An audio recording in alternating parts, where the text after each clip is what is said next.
ఆంధ్రప్రదేశ్ అభివృద్ధిలో నెంబర్ 2 అయిందని కేంద్ర ప్రభుత్వం గణాంకాలు విడుదల చేసింది.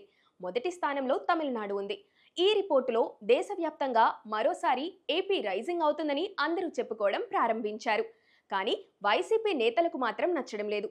తాము చేసిపోయిన విధ్వంసానికి మరో 25 ఏళ్లైనా ఏపీ నిలబడదని గట్టి నమ్మకంతో తెర ముందుకు వచ్చి అవన్నీ ఫేక్ అంటున్నారు. లెక్కల్లో కాస్త సెన్సిబుల్ గా మాట్లాడే మాజీ ఆర్థిక మంత్రి బుగ్గన రాజేంద్రనాథ్ రెడ్డి కనిపించడం మానేశారు. దాంతో బొత్స సత్యనారాయణకు ఈ టాపిక్ మీద మాట్లాడాలని ప్రజల ఆఫీస్ నుంచి సందేశం వెళ్ళింది.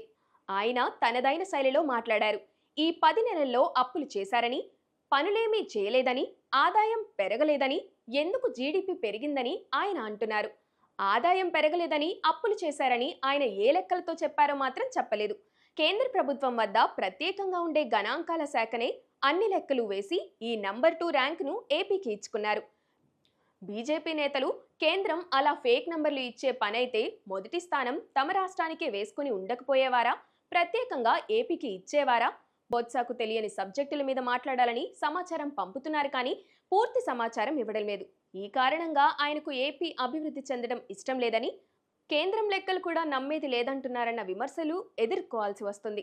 వైసీపీ విమర్శించాలన్న కారణంగా ఇలా వ్యతిరేకంగా మాట్లాడుతోంది, కానీ మా పాలన ఫలితాలే అని చెప్పుకొని ఉంటే బాగుండేదని వైసీపీ నేతలు తమలో తాము గొనుక్కుంటున్నారు.